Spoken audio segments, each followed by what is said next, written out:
Good afternoon, YouTube. Who's your piper, aka Mark? Sunday afternoon, smoking a rare cigar. This is my third or fourth take on this video, so I'm running out of cigar here. Let's see if I can get this Kentucky Fire Cured Genuine Muat. I think I'm saying that right. It's a VR to Bryce Parker. Congratulations on your 500 subs. Smoking a cigar because I want to talk about cigars right off the bat, but I want to focus on another area of tobacco as you have requested, kind of learning something new about tobacco. Smoking a cigar because I want to talk about Cambodia and tobacco. As you know, I've spent some time in Cambodia. We lived there. I was on rescue teams for an organization that rescued minors that were involved in sex trade. And there is a cigar shop, and for the life of me, I can't remember what it's called exactly. I want to say something. It's like uh, Casa Habana, something like that, on the Mekong River, next to the Hotel Himawari, and it's out right there on the river, and just a really nice little cigar shop. A Westerner moved to back to Cambodia, and he started this little cigar shop, and he's got all kinds of really quality cigars. It's in a very nice area of the city, and he's got Cuban cigars, which is where I actually smoked my first Cuban, and I really enjoyed that.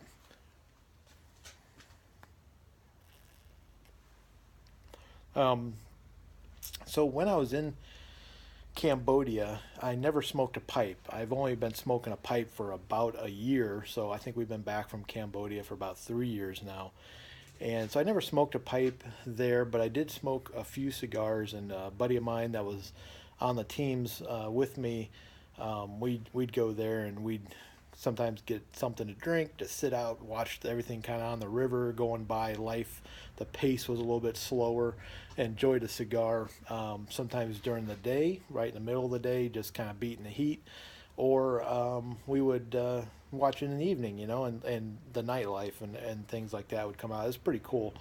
But while I was in Cambodia, I mostly smoked hookah, and I was introduced to hookah in Cambodia, and I actually grew to enjoy it a lot.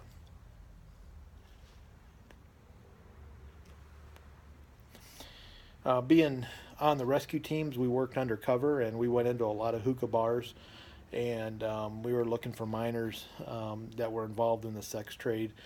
Um, and sometimes they would be in these hookah bars, and that's where we would go. And I really enjoyed the hookah. The flavors of the different tobaccos are just amazing, and it was so cheap. And we would just spend several hours in several of these bars on any given night. But I guess what maybe you don't know is that Cambodia does raise tobacco. They grow it there. Southeast Asia is a very fertile area of the globe, and they grow a lot of different things. They grow pepper is very popular there in Cambodia. Just an amazing thing to watch that grow. But they also grow tobacco, and in one um, area of Cambodia called Kampong Chem. Um, we used to visit there, known for several things. They're known for their tobacco. Also, what's called the Bamboo Bridge, which is a fascinating thing. If you really are interested, you should Google that. The Bamboo Bridge in Kampong Chem. But that steers me away from tobacco.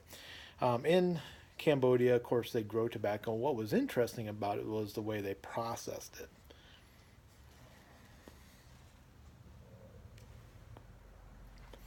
So they would take the tobacco leaves, the green leaves, and kind of bring them into a long bundle, and they would wrap up that bundle till it was about the size of a tennis ball, maybe not quite a softball in length.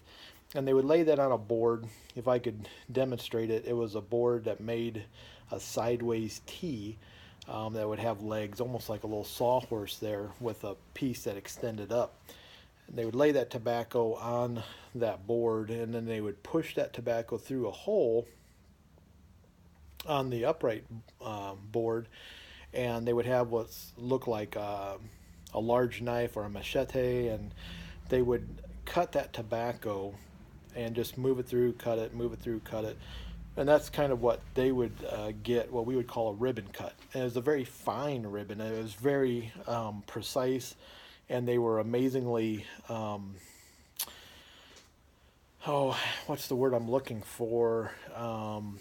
Every ribbon was about the same size, very accurate in the way they were to shredding that tobacco.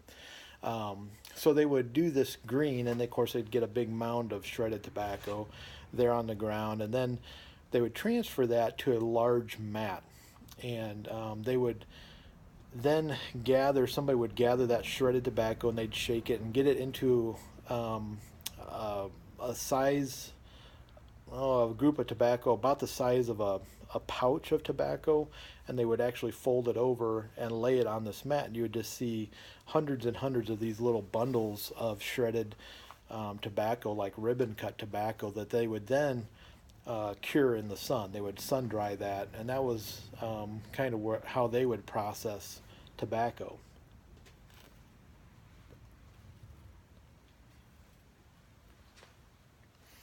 Really, just a neat thing, and actually you can get on YouTube and you can see this being done. But an amazingly, no machinery was involved. It was all just, moving the tobacco through a hole in this board, in this plank, and just cut, cut, cut. And that was somebody's job. And then often the younger kids would actually be putting those bundles together, and the quantity of each little bundle was amazingly accurate to the next bundle. Very oh man, my mind's just gone blank on how I want to describe it. Every bundle was the same, very approximate in size and weight. So, and Cambodia doesn't have the child labor laws like the States does. So I mean, little kids were doing this, and that's how you kind of would get the tobacco in the bundles like that. And you could buy papers and roll cigarettes or whatever you'd like to do. Cigarettes are very cheap in Cambodia, but like I say, I didn't smoke cigarettes. I've smoked a few cigars, and mainly was smoking hookah.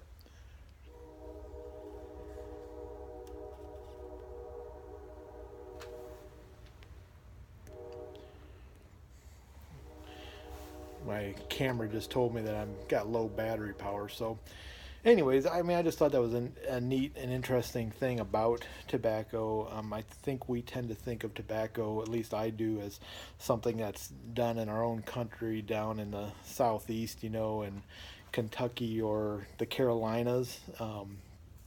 And that's true, but other areas of the world, they're very much into tobacco as well, and they produce it in ways similar to us, where they do. I mean, even in Cambodia, you did have people that would hang the entire leaf up and let it dry and cure that way. But they also processed it a little bit differently for the ribbon cut, in that everything was just done by hand. So that's kind of my contribution to your question about learning about tobacco. I hope you enjoyed it. Really appreciate your channel. Wish you all the best, and wish you a lot more subs as you go. I think that's it for Sunday afternoon. Till next time, who's your piper?